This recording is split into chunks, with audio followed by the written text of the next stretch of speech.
Jangan lupa di-subscribe, like, dan terima kasih atas dukungannya. Bab 1. Cuaca di Mambera pada bulan Oktober masih sangat panas. Orang-orang hanya bisa merasakan sedikit kesejukan di pagi dan malam hari. Olivia Hermanus bangun pagi-pagi sekali, membuatkan sarapan untuk satu keluarga kakaknya yang beranggotakan 3 orang, lalu mengambil kartu keluarga dan pergi diam-diam. Mulai sekarang, semua biaya patungan. Mau itu biaya hidup, cicilan KPR, cicilan mobil, semuanya patungan. Adikmu tinggal di rumah kita. Minta dia bayar setengah. Apa gunanya memberi kita 4 juta sebulan? Apa bedanya itu dengan makan dan tidur gratis? Inilah kata-kata yang Olivia dengar keluar dari mulut kakak iparnya ketika kakaknya dan kakak iparnya bertengkar tadi malam. Dia harus keluar dari rumah kakaknya. Namun, kalau dia tidak ingin membuat kakaknya mengkhawatirkannya, hanya ada satu jalan, yaitu menikah. Dia ingin menikah dalam waktu singkat, tapi dia bahkan tidak punya pacar. Jadi, dia memutuskan untuk menyetujui permintaan Nenek Sarah, wanita tua yang pernah dia tolong sebelumnya, untuk menikahi cucu sulungnya yang belum juga menikah sampai sekarang. 20 menit kemudian, Olivia turun dari taksi, di depan pintu kantor urusan agama. Olivia, begitu turun dari mobil, Olivia mendengar suara yang tidak asing memanggilnya. Nenek Sarah. Nenek Sarah. Olivia berjalan cepat menghampiri Nenek Sarah dan melihat seorang pria tinggi dan tegap berdiri di sampingnya. Pria ini pasti adalah Stefan, orang yang ingin dia mengambil buku nikah bersamanya. Semakin dekat, Olivia bisa melihat penampilan Stefan Aditama dengan semakin jelas. Dia jadi terheran-heran. Kalau mendengar perkataan Nenek Sarah, cucu sulungnya yang bernama Stefan ini sudah berusia 30 tahun, tapi bahkan tidak bisa mendapatkan pacar. Hal inilah membuat wanita itu khawatir. Olivia selalu berpikir bahwa Stefan adalah pria yang jelek. Bagaimanapun juga, katanya pria ini adalah seorang eksekutif di sebuah grup perusahaan besar dengan penghasilan tinggi. Sekarang setelah bertemu, Olivia baru sadar kalau dia telah salah paham. Karena Stefan sangat tampan dan berwatak dingin. Pria itu berdiri di samping Nenek Sarah, ekspresinya dingin dan terlihat sangat keren. Dia memancarkan aura yang tidak mudah didekati. Olivia melirik ke samping dan melihat ke sebuah mobil yang diparkir tidak jauh dari sana. Bukan mobil mewah yang harganya miliaran. Ini membuatnya merasa dirinya dan Stefan tidak berasal dari latar belakang yang sangat berbeda. Dia dan temannya membuka sebuah toko buku di depan sebuah SMP di Mambera. Di waktu luangnya, dia juga merajut beberapa barang menjualnya secara online. Penjualannya cukup bagus. Penghasilan bulanannya minimal mencapai 40 juta ke atas. Dengan penghasilan bulanan 40 juta per bulan, penghasilannya ini bisa disamakan dengan pekerja kantoran. Jadi, dia selalu memberi kakaknya 10 juta setiap bulannya untuk biaya hidup. Namun, kakak iparnya tidak tahu menahu mengenai penghasilannya, karena dia menyuruh kakaknya untuk menyimpan 6 juta. Jadi, mereka Hanfa bilang dia memberi 4 juta per bulan. Olivia, ini cucu sulung nenek. Seorang pria lajang berumur 30 tahun yang masih belum laku. Meskipun dia orangnya agak dingin di luar, dia sangat perhatian. Kamu pernah menyelamatkan nenek, kita juga sudah kenal 3 bulan. Percaya deh sama nenek, nenek nggak bakal merekomendasikan cucu nenek yang nggak berkualitas untukmu. Setelah mendengarkan penjelasan nenek tentang dirinya, Stefan melirik Olivia dengan tatapan dingin. Namun, dia tidak mengatakan sepatah kata pun. Mungkin karena dia sudah terlalu sering dikata-katain seperti itu oleh neneknya, jadi dia sudah kebal. Olivia tahu bahwa Nenek Sarah memiliki 3 anak laki-laki, dan masing-masing dari ketiga anak laki-laki tersebut memberikan 3 cucu laki-laki. Nenek Sarah tidak punya cucu perempuan, makanya selalu menganggapnya sebagai cucu perempuannya sendiri. Wajah Olivia agak memerah, tapi dia tetap mengulurkan tangan kanannya ke Stefan dengan anggun, dan memperkenalkan dirinya sambil tersenyum. Pak Stefan, halo. Aku Olivia. Stefan mengamati Olivia dari ujung rambut sampai ujung kaki dengan tajam. Setelah Nenek Sarah berdeham untuk mengingatkannya, pria itu baru mengulurkan tangan kanannya untuk menjabat tangan Olivia, lalu berkata dengan suara rendah dan dingin, Stefan. Setelah berjabat tangan, Stefan mengangkat tangan kirinya untuk melihat jam tangannya, lalu berkata kepada Olivia, aku sibuk. Ayo cepat kita selesaikan. Olivia mengiyakan. Nenek Sarah buru-buru berkata, kalian berdua cepat masuk dan urus buku nikahnya. Nenek akan menunggu kalian di sini. Nenek, masuk ke mobil saja. Di luar panas, kata Stefan sambil membawa neneknya kembali ke mobil. Olivia memperhatikan perilaku pria itu. Dia percaya apa yang dikatakan Nenek Sarah. Stefan memang cuek, tapi orangnya perhatian. Meskipun mereka belum saling mengenal, Nenek Sarah bilang Stefan punya rumah milik sendiri dan sudah dibayar lunas. Kalau menikah dengan Stefan, Olivia bisa keluar dari rumah kakaknya. Kakaknya juga tidak perlu khawatir lagi, tidak perlu bertengkar dengan kakak iparnya lagi karena dirinya. Pernikahan mereka hanya sebatas hidup bersama. Tak lama kemudian, Stefan kembali muncul di hadapan Olivia dan berkata padanya, "Ayo." Olivia mengiyakan dan mengikuti pria itu masuk ke kantor urusan agama. Di tempat pengurusan buku nikah, Stefan mengingatkan Olivia, "Bu Olivia, kalau kamu nggak mau, kamu masih bisa membatalkannya. Kamu nggak perlu mengkhawatirkan apa yang akan nenekku katakan. Pernikahan.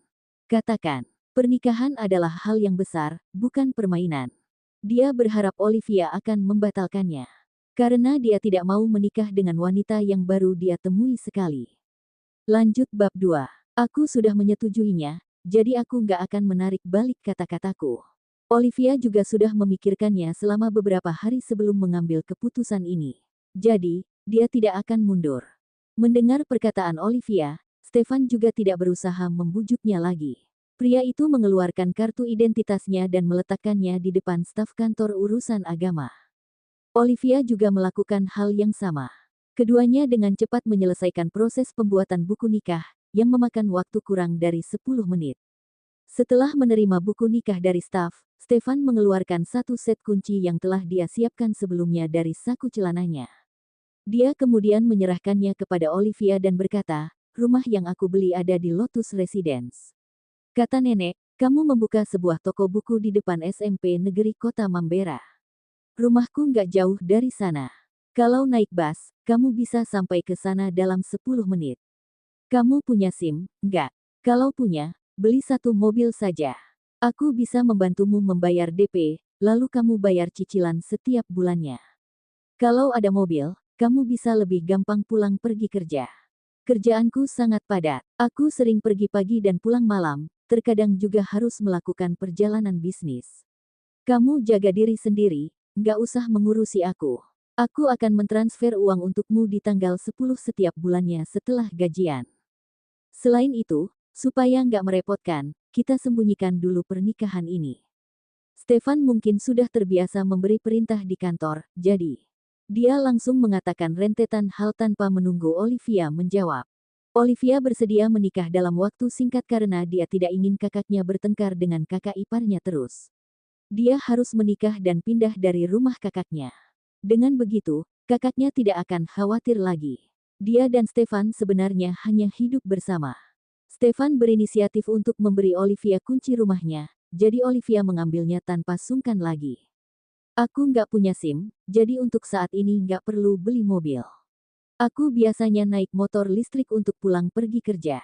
Motor listrikku baru ganti baterai, jadi sayang kalau nggak dipakai lagi." "Oh ya, Pak Stefan. Kita perlu patungan, nggak?" Kakak Olivia dengan suaminya yang punya hubungan berdasarkan cinta saja, suaminya bisa mengusulkan agar mereka patungan. Suami kakaknya itu selalu merasa kakaknya keenakan hidup menggunakan uangnya. Tidak ada yang tahu berapa lama waktu yang dibutuhkan untuk mengasuh anak, membeli sayur dan memasak, serta membersihkan rumah. Pria yang belum pernah mengalaminya selalu merasa istri mereka sangat santai di rumah, kerjaannya hanya mengasuh anak dan memasak. Dia dan Stefan menikah tanpa mengenal satu sama lain dengan dekat sebelumnya. Mereka bahkan belum pernah bertemu sebelum hari ini. Jadi, mereka bisa patungan dengan lebih nyaman. Stefan bahkan tidak memikirkannya, langsung berkata dengan suara yang berat, "Aku sudah menikahimu, jadi aku tentu sanggup menghidupimu. Nggak perlu patungan." Olivia tersenyum, "Kalau begitu, ikut apa katamu saja." Dia tidak akan hanya mengambil keuntungan ini tanpa memberikan imbalan sedikit pun. Dia tinggal di rumah pria ini, jadi kalau ada perlu apa di rumah, dia akan menggunakan uangnya untuk membelinya. Bagaimanapun juga, dia sudah menghemat uang sewa. Mereka harus saling memberi dan saling memperhatikan, dengan begitu baru bisa hidup bersama. Stefan mengangkat tangan kanannya untuk melihat jam lagi, kemudian berkata pada Olivia, aku sangat sibuk, harus kembali ke kantor. Kamu bisa meminjam mobilku dulu untuk pulang ke rumah, atau kamu bisa naik taksi. Aku akan mengganti ongkosnya. Aku akan mengantar nenekku ke rumah adikku. Oh ya, kita saling simpan nomor WhatsApp dulu, supaya gampang kontakan.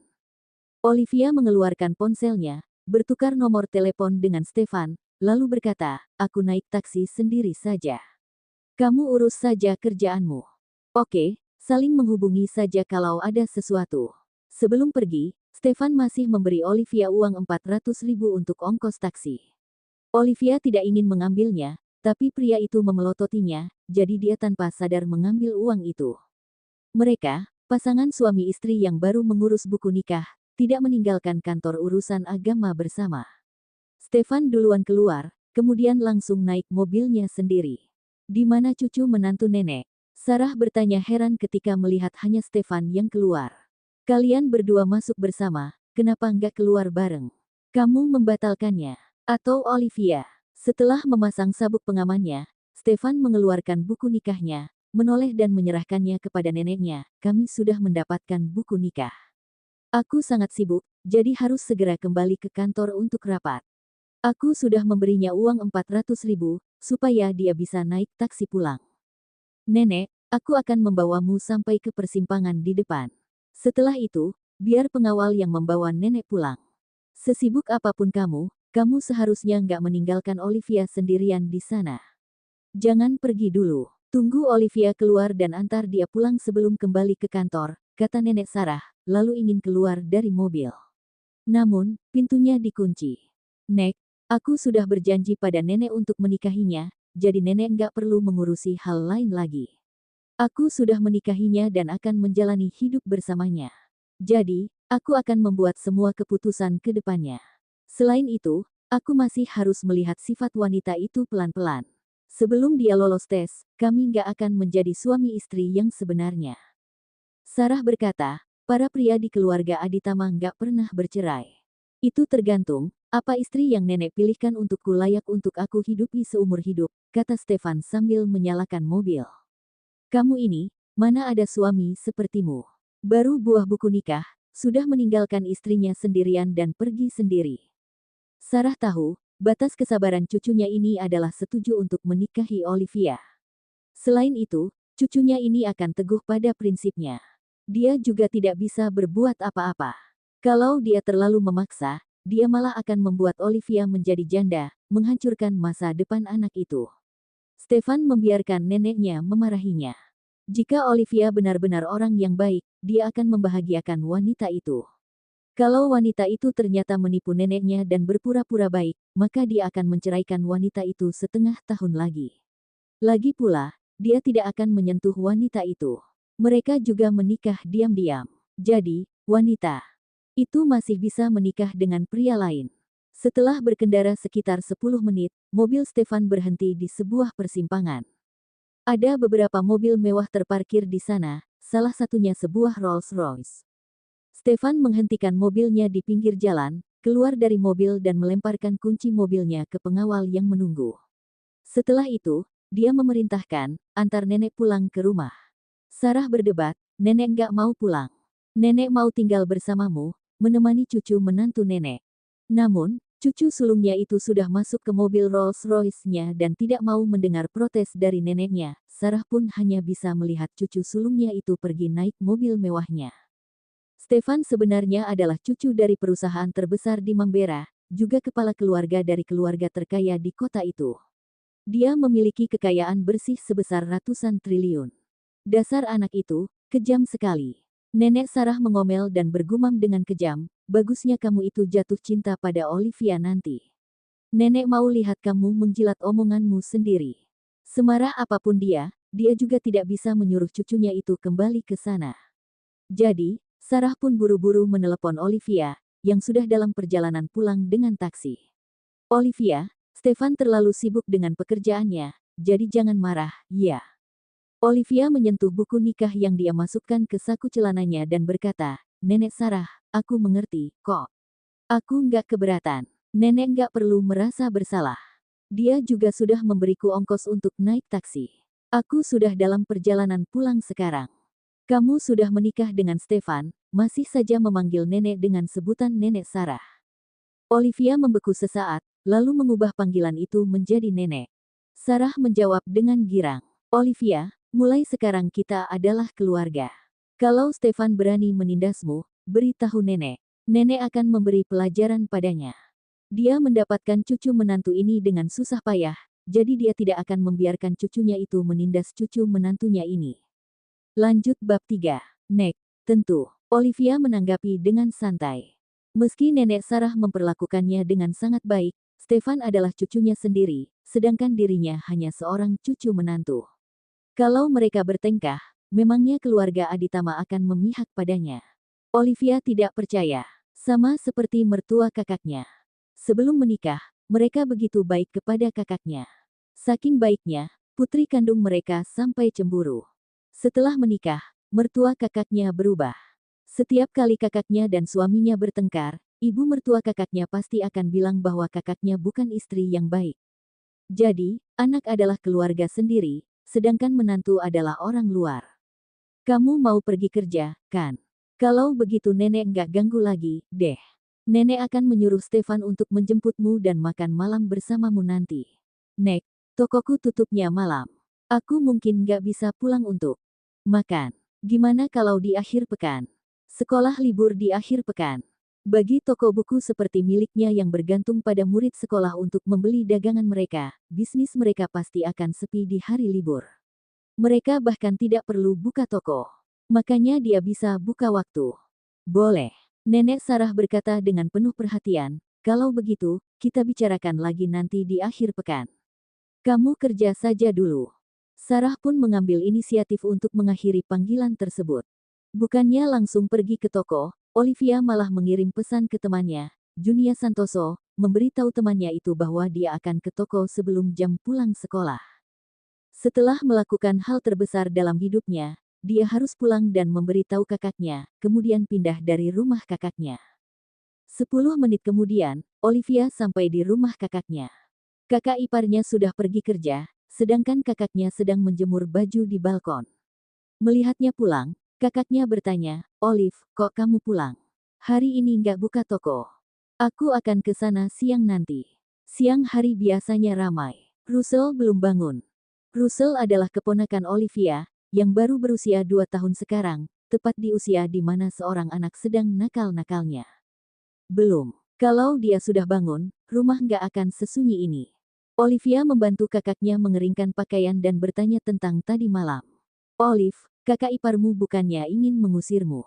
Dia hanya lagi banyak tekanan saja, sedangkan aku nggak punya penghasilan. Odelina Hermanus menjelaskan untuk suaminya. Olivia tidak mengatakan apa-apa. Kakak iparnya itu memang ingin mengusirnya. Kakak ipar Olivia bekerja sebagai manajer di sebuah perusahaan. Pria itu berpenghasilan tinggi. Kakak Olivia adalah teman kuliahnya. Mereka awalnya bekerja di perusahaan bersama, lalu mereka menikah. Setelah menikah, kakak iparnya itu bilang pada kakaknya, aku akan menghidupimu mulai sekarang. Kamu istirahat saja di rumah, siap-siap untuk punya anak. Kakaknya mengira dia sudah menikah dengan orang yang tepat, jadi dia benar-benar mengundurkan diri dan menjadi ibu rumah tangga. 1 tahun setelah menikah, dia melahirkan seorang anak laki-laki. Dia merawat bayi mereka dan mengurus rumah, yang membuatnya sangat sibuk sehingga dia tidak punya waktu lagi untuk berdandan dan merawat tubuhnya sendiri. Dia juga tidak bisa kembali bekerja lagi. Dalam 3 tahun, Odelina sudah berubah dari seorang wanita muda dan cantik menjadi seorang ibu rumah tangga yang gemuk dan berpakaian santai, yang tidak suka berdandan. Olivia dan kakaknya beda 5 tahun. Ketika Olivia berumur 10 tahun, orang tua mereka meninggal dalam kecelakaan mobil. Sejak saat itu, mereka saling bergantung satu sama lain. Uang ganti rugi yang dibayarkan setelah kecelakaan mobil itu sebenarnya cukup untuk mereka menyelesaikan studi mereka, tetapi kakek dan nenek dari sisi ayah dan ibu mereka masing-masing meminta bagian. Jadi, mereka menggunakan sisa uang yang sedikit itu dengan hidup berhemat, sampai akhirnya mereka bertahan sampai lulus kuliah. Rumah mereka ditinggali oleh kakek dan nenek dari sisi ayah, jadi Mereka selalu menyewa tempat tinggal di luar, sampai akhirnya kakaknya menikah dan mereka berhenti menyewa. Odelina sangat menyayangi Olivia. Sebelum menikah, kakaknya sudah bilang pada suaminya bahwa Olivia akan hidup bersama mereka. Kakak iparnya juga sudah mengiyakan dengan santai. Namun, pria itu malah tidak menyukainya tinggal di sini sekarang. Kak, maaf, aku sudah merepotkanmu. Enggak, Olive. Kamu jangan berpikir begitu. Orang tua kita meninggal ketika kita masih kecil. Kamu hanya bisa bergantung pada kakak. Olivia terharu. Ketika dia masih kecil, kakaknya adalah sandaran malah tidak menyukainya tinggal di sini sekarang. Kak, maaf, aku sudah merepotkanmu. Enggak, Olive. Kamu jangan berpikir begitu. Orang tua kita meninggal ketika kita masih kecil. Kamu hanya bisa bergantung pada kakak. Olivia terharu. Ketika dia masih kecil, kakaknya adalah sandaran hidupnya. Sekarang, dia ingin menjadi sandaran hidup bagi kakaknya. Setelah terdiam beberapa saat, dia mengeluarkan buku nikahnya, menyerahkannya kepada Odelina dan berkata, "Kak, aku sudah menikah. Aku baru saja mengurus buku nikah. Aku pulang untuk memberi tahu kakak. Aku akan beres-beres dan keluar dari rumah ini nanti. Kamu sudah menikah." Suara Odelina meninggi. Menyebutnya berteriak saja tidak keterlaluan. Dia menatap adik perempuannya itu dengan tidak percaya. Pada saat yang sama, dia cepat-cepat mengambil buku nikah itu dan membukanya. Anehnya, benar-benar ada foto adiknya bersama seorang pria asing di dalamnya. Olivia, apa yang terjadi? Bukannya kamu nggak punya pacar? Pria yang ada di buku nikah itu sangat tampan, tapi tatapannya tajam dan ekspresinya terlalu dingin. Kelihatannya bukan orang yang enak diajak bergaul. Dalam perjalanan pulang, Olivia sudah memikirkan kata-kata yang harus dia katakan. Dia langsung berkata, "Kak, aku sudah lama punya pacar. Namanya Stefan.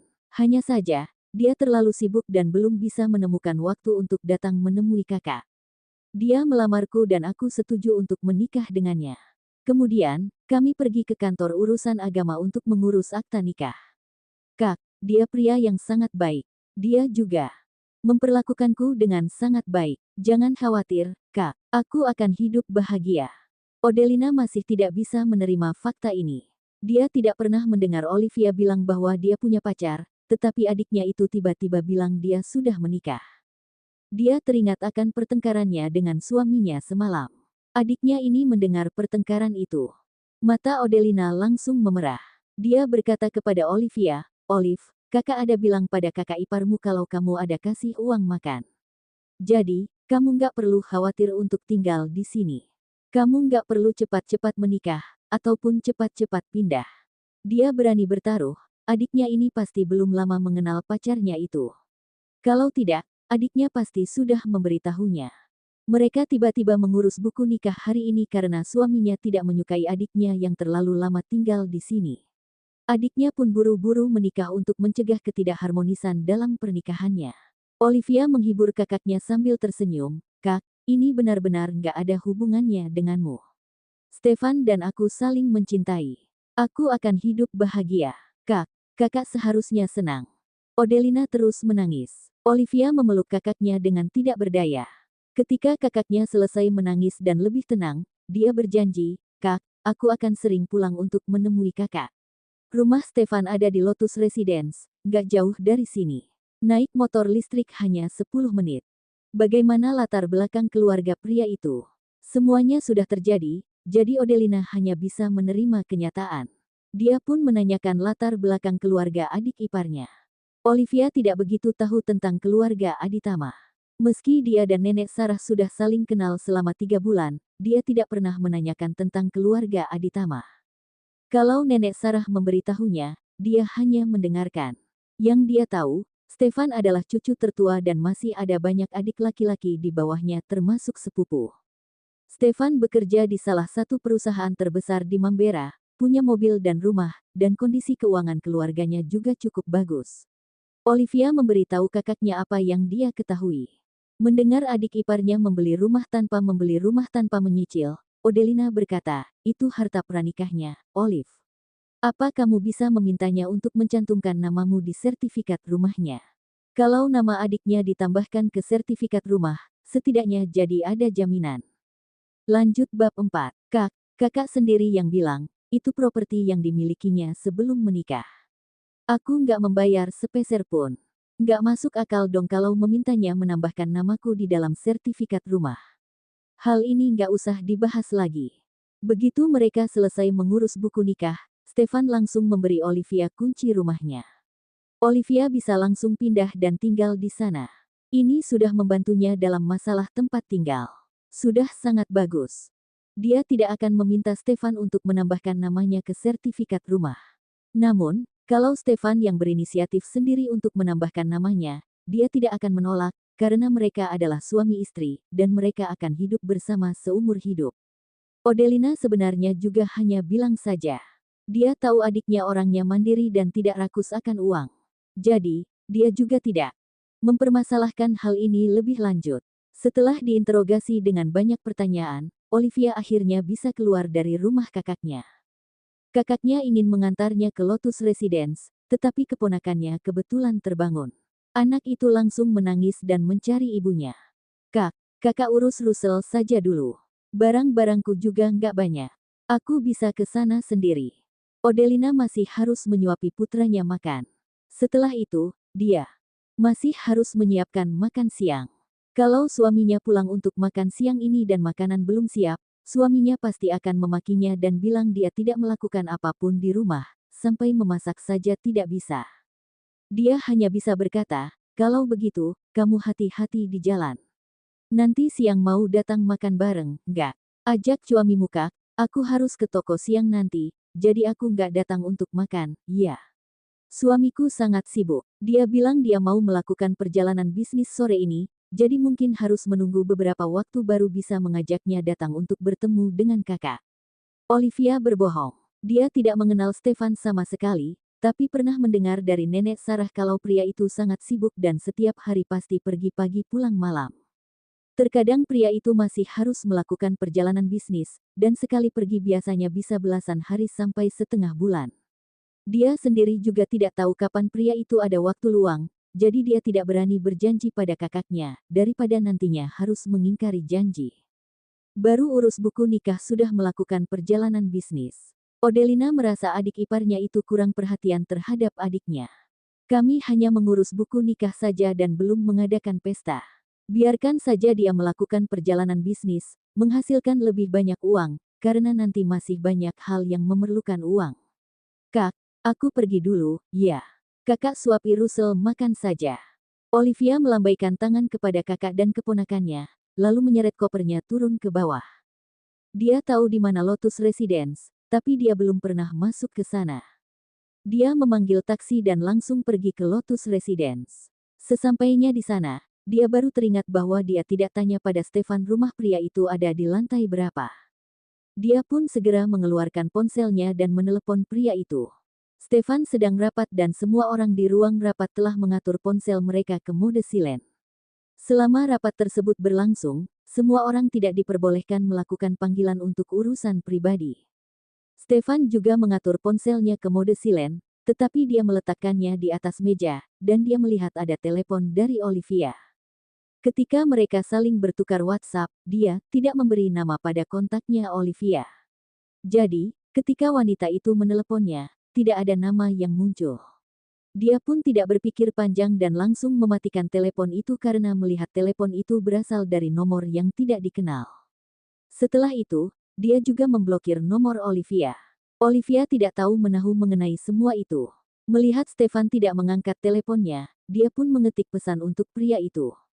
Namun setelah mengirimnya, dia baru menyadari kalau tidak bisa terkirim. Dia tertegun menatap layar ponselnya. Kok bisa begini? Jelas-jelas kami ada bertukar nomor telepon di kantor urusan agama tadi. Apa jangan-jangan aku salah mencatat nomor? Gumam Olivia pada diri sendiri, berusaha mengingat apakah dia salah mencatat nomor pria itu. Dia yakin dia tidak salah. Kalau dia tidak bisa mengirim pesan ke pria itu, hanya ada satu kemungkinan mengapa, yaitu Stefan memblokir nomornya. Apa pria itu lupa mereka baru saja menikah? Sejujurnya, kalau dia tidak keluar dari rumah kakaknya, dia mungkin juga akan lupa kalau dia punya suami bernama Stefan 2 hari lagi. Olivia pun menelepon nenek Sarah. Ketika Nenek Sarah menjawab telepon, dia berkata, "Nek, aku sudah mengambil barang-barangku dari rumah kakakku dan aku ada di Lotus Residence sekarang. Tapi, aku nggak tahu rumah Pak Stefan. Aku nggak tahu aku dan Stefan tinggal di lantai berapa." Nenek tahu, nggak? Nenek Sarah. "Olivia, jangan khawatir. Nenek akan menelepon Stefan sekarang." Karena Sarah juga tidak tahu. Untuk mengetes Olivia, Stefan sengaja memberitahu Olivia bahwa rumah dan mobilnya itu baru dibeli. Sarah juga baru tahu setelah kedua anak ini mengurus buku nikah, bahwa cucu sulungnya itu sudah membeli rumah di Lotus Residence. Sarah menutup telepon dan langsung menelepon Stefan. Setelah menolak telepon Olivia dan menghapus nomor istrinya, Stefan meletakkan ponselnya kembali ke atas meja dan melanjutkan rapatnya. Namun, dalam waktu kurang dari 3 menit, layar ponselnya kembali menyala. Dia mau tidak mau harus mengangkatnya karena itu telepon dari neneknya. "Nenek, aku lagi rapat." Stefan berkata dengan suara rendah, "Kalau ada yang mau diomongi, nanti saja waktu aku pulang ke rumah." "Stefan, rumah yang kamu beli di Lotus Residence itu di tower yang mana dan lantai berapa?" "Olivia sudah ke sana, tapi nggak tahu lantai berapa. Bukannya kamu sudah punya nomornya? Cepat beritahu dia." Stefan mengangkat alisnya. Oh iya, dia baru ingat. Dia baru menikah hari ini, menikahi seorang gadis yang belum pernah dia temui sebelumnya tetapi disukai oleh neneknya. Kalau tidak salah namanya Olivia. Dan dia baru saja menghapus nomor wanita itu. "Nek, beritahu dia, ada di Tower B lantai 8, unit nomor 808. "Ya sudah, nenek yang beritahu dia. "Kamu lanjutkan kerjaanmu." Sarah orangnya tidak bertele-tele. Dia langsung menutup telepon itu setelah mendapat jawaban yang dia malu, lalu memberitahu Olivia. Stefan melihat ponselnya dan terdiam sejenak. Dia sebaiknya menyimpan nomor Olivia lagi. Meskipun Stefan memblokir nomornya, Olivia tidak peduli ataupun kesal. "Maaf, aku tadi lupa kamu siapa." Stefan mengirimkan sebuah pesan untuk Olivia, meminta maaf pada wanita itu. Olivia pernah menyelamatkan Sarah dulu dan yang berterima kasih langsung pada Olivia waktu itu adalah putra dan menantunya. Ketika cucu-cucunya pergi ke rumah sakit untuk menjenguknya, Olivia sudah tidak berada di sana karena itulah orang sibuk seperti Stefan tidak mengingat siapa Olivia. Padahal neneknya sering menyebut-nyebut nama Olivia di depannya, tapi dia tidak mendengarkannya dan tidak peduli, sehingga dia tidak mengingat nama Olivia. Olivia membalas, "Nggak apa-apa. Kamu sibuk. Aku akan membawa barangku ke atas. Perlu bantuan? Aku hanya membawa 1 koper. Aku bisa membawanya sendiri. Lagi pula, kalau aku butuh bantuan, memangnya kamu bisa pulang untuk membantuku?" Stefan dengan jujur menjawab, "Nggak. Dia sangat sibuk. Dia mana punya waktu untuk pulang dan membantu wanita itu pindahan." Olivia mengirim emoji tertawa dan menangis, kemudian tidak mengirim apa-apa lagi. Dia tidak ingin mengganggu pria itu bekerja. Stefan tidak membalas lagi. Keduanya tidak saling mengenal dengan baik, jadi tidak ada yang perlu dibicarakan. Stefan hanya berharap agar istrinya ini bisa lebih patuh dan tidak selalu merepotkannya dalam hal-hal kecil. Dia tidak punya waktu untuk meladeni wanita itu. Dia pun meletakkan ponselnya kembali di atas meja. Ketika dia mendongak, dia mendapati semua orang sedang menatapnya. Lanjut bab 5. Stefan berkata dengan acuh tak acuh, lanjutkan rapatnya.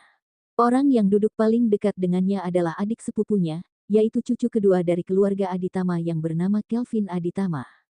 Kelvin mencondongkan badan dan bertanya dengan suara rendah, "Bro, aku mendengar apa yang nenek katakan padamu. Apa kamu benar-benar sudah menikahi wanita bernama Olivia itu?" Stefan memberinya tatapan tajam. Kelvin menyentuh hidungnya, duduk tegak, dan tidak berani bertanya lagi. Namun, dia sangat simpati pada kakak sepupunya ini. Meskipun cucu-cucu dari keluarga Aditama tidak perlu menikah dengan keluarga kaya lain untuk memperkuat pengaruh mereka, istri kakak sepupunya ini tidak berasal dari latar belakang yang sama dengan mereka. Itu semua hanya karena nenek mereka menyukai wanita bernama Olivia itu, lalu menyuruh Kak Stefan untuk menikahi wanita itu. Kak Stefan benar-benar kasihan. Kelvin lagi-lagi menatap kakak sepupunya itu dengan prihatin. Untungnya, dia bukan cucu pertama. Kalau tidak, dia yang akan menikah dengan si penyelamat nenek itu. Olivia tidak tahu menahu tentang ini. Setelah menanyakan lantai rumah barunya, dia menyeret kopernya ke sana. Setelah membuka pintu, dia masuk ke dalam rumah dan melihat rumah itu cukup besar, lebih besar dari rumah kakaknya dan dekorasinya sangat mewah. Setelah meletakkan kopernya, dia melihat-lihat isi rumah dulu.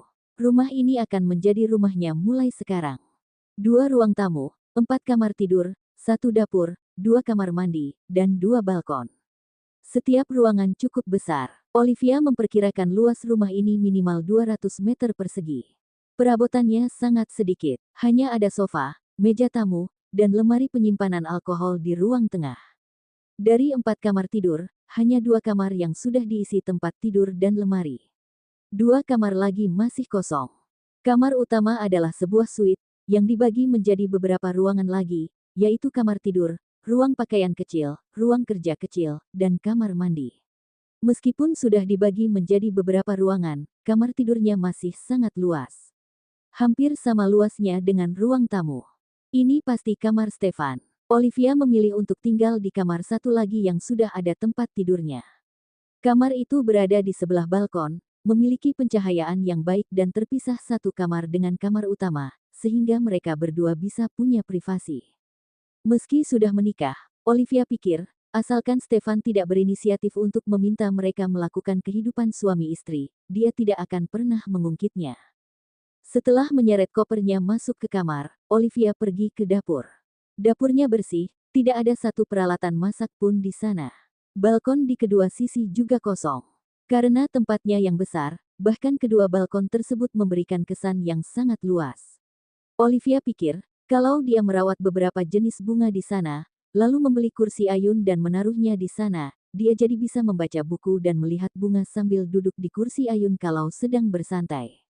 Sepertinya, Stefan jarang makan di rumah. Karena dia sudah tinggal di sini sekarang, dia pasti harus mulai memasak. Jadi, dia pun membeli banyak peralatan masak melalui internet. Untuk bunga dan perabotan rumah lainnya, dia pikir dia lebih baik menunggu sampai Stefan pulang dan menanyakan pendapat pria itu. Bagaimanapun juga, ini adalah rumah pria itu. Dia hanya numpang tinggal di sini.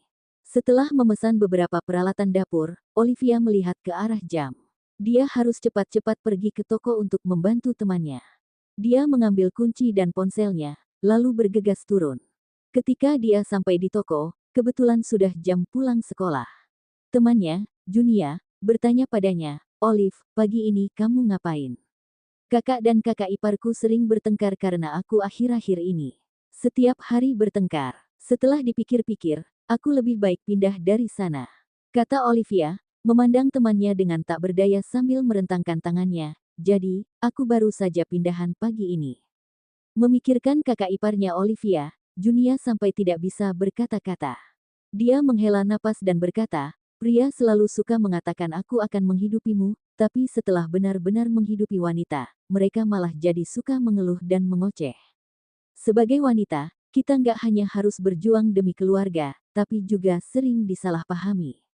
Nggak adil sekali. Menurutku, kakakmu harus mencari pekerjaan. Mau bagaimanapun, kita sebagai wanita harus mandiri secara finansial. Kalau kita punya uang, kita nggak perlu takut." Hanya saja, setelah ngomong panjang lebar seperti itu, dia mengerutkan kening dan menatap Olivia dengan heran. "Kakakmu boleh kamu keluar dari rumahnya." "Aku sudah menikah." "Apa? Kamu sudah menikah? Kamu bahkan nggak punya pacar, mau menikah dengan siapa?" Junia mengangguk terlebih dahulu, lalu menatapnya dengan heran. Suaranya agak meninggi. Olivia tahu dia tidak bisa menyembunyikan hal ini dari temannya itu, jadi dia terpaksa menceritakan semuanya dengan jujur. Junia menatap Olivia lama sekali, lalu menyodok dahi Olivia dan berkata, "Nyalimu besar juga, ya. Berani sekali kamu menikah dengan orang itu di hari pertama kalian bertemu. Kalau kamu nggak punya tempat tinggal, kamu kan bisa pindah ke rumahku. Masih ada banyak kamar kosong di rumahku. Kalau kamu mau menikah dengan orang, kamu kan bisa menikah dengan kakak sepupuku."